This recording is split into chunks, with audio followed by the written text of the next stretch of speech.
సినిమాలు, రాజకీయాల విషయంలో జనసేన అధ్యక్షుడు పవన్ కళ్యాణ్ రెండు కళ్ల సిద్ధాంతాన్ని పాటిస్తున్నారని విశ్లేషకుల మాట. పార్టీ అధ్యక్షుడిగా, ఏపీ డిప్యూటీ సీఎంగా బాధ్యతలు నిర్వర్తిస్తూనే ఇప్పుడు ఆయన కొత్త సినిమాలకు సైన్ చేయడం గురించి రాజకీయ వర్గాల్లో రకరకాల చర్చలు జరుగుతున్నాయి.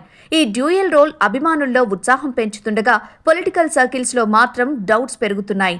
గత ఎన్నికల్లో జనసేన 100% స్ట్రైక్ రేట్తో అధికారంలోకి వచ్చాక కొన్ని సీరియస్ కామెంట్స్ చేశారు పవన్. తన మీద బాధ్యత మరింత పెరిగిందని, ఇక నుంచి రాజకీయాలకే ఎక్కువ సమయం కేటాయిస్తానని చెప్పారాయన. దాంతో చేతిలో ఉన్న సినిమాలు పూర్తి చేశాక ఇక టాలీవుడ్కు దూరం అవుతారని చాలా మంది ఊహించుకున్నారు. అభిమానుల్లో అయితే ఒక రకమైన నిరాశాభావం కూడా కనిపించింది.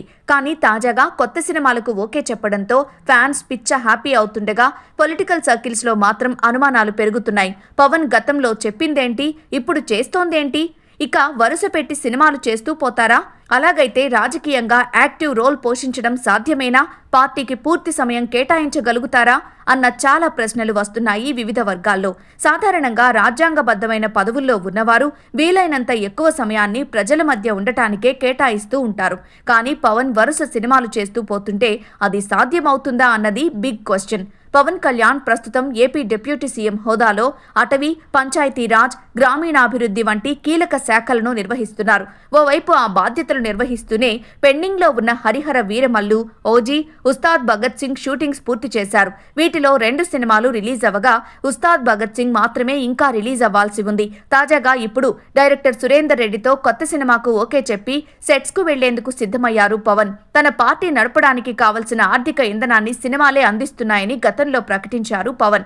ఇప్పుడు ఆ దిశగా అడుగులేస్తున్నారన్నది ఒక వర్షన్ అయితే, వరుస సినిమాలు ఒప్పుకుంటే పొలిటికల్ గా ఫోకస్ పెట్టగలుగుతారా, తన పరిధిలోని శాఖలకు న్యాయం చేయగలుగుతారా అన్నది ఇంకో వర్షన్. ఈ రెండింటి మధ్య ఎంతవరకు బ్యాలెన్స్ చేసుకోగలుగుతారన్న అనుమానాలు కొందరు జనసేన నేతల్లో ఉన్నాయట. వైసీపీ హయాంలో మంత్రిగా పనిచేసిన రోజా ఎమ్మెల్యేగా ఉన్నప్పుడు టీవీ షోలు చేసిన కేబినెట్ బెర్త్ దక్కాక వాటికి గుడ్ బై చెప్పారు. తాజాగా తమిళనాడులో పార్టీ ప్రారంభించిన విజయ్ తన 69వ సినిమాతో నటనకు పూర్తిగా స్వస్తి చెబుతున్నట్లు ప్రకటించారు. ఇలాంటి ఉదాహరణల్ని ఇప్పుడు పవన్ నిర్ణయంతో పోల్చి చూస్తున్నారు కొందరు. సినిమాలు, రాజకీయాల్ని ఏకకాలంలో బ్యాలెన్స్ చేయడం కుదరదన్న ఉద్దేశంతోనే వాళ్లు అలాంటి నిర్ణయాలు తీసుకున్నారని, ఇప్పుడు పవన్ 2 పడవల ప్రయాణాన్ని కొనసాగించగలరా అన్న చర్చలు జోరుగా నడుస్తున్నాయి. డిప్యూటీ సీఎం హోదాలో ఉండి రెగ్యులర్ గా సినిమా షూటింగ్ కు వెళ్లడం వల్ల ప్రభుత్వ వ్యవహారాల మీద ప్రభావం పడుతుందని విమర్శిస్తున్నాయి విపక్షాలు.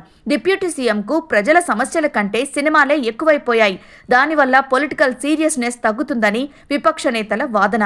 గతంలో అంటే ఆయన ఏం చేసినా నడిచింది, కానీ ఇప్పుడు ఉప ముఖ్యమంత్రి హోదాలో సీరియస్ గా లేకుంటే ఎన్నుకున్న ప్రజలకు అన్యాయం జరుగుతుందని వాదిస్తున్నారు విపక్ష నాయకులు. ఇలా వరుసగా సినిమాలు చేస్తూ అవి విడుదలవుతుంటే మాత్రం ఆయనకే ఎఫెక్ట్ అన్నది విశ్లేషకుల అభిప్రాయం.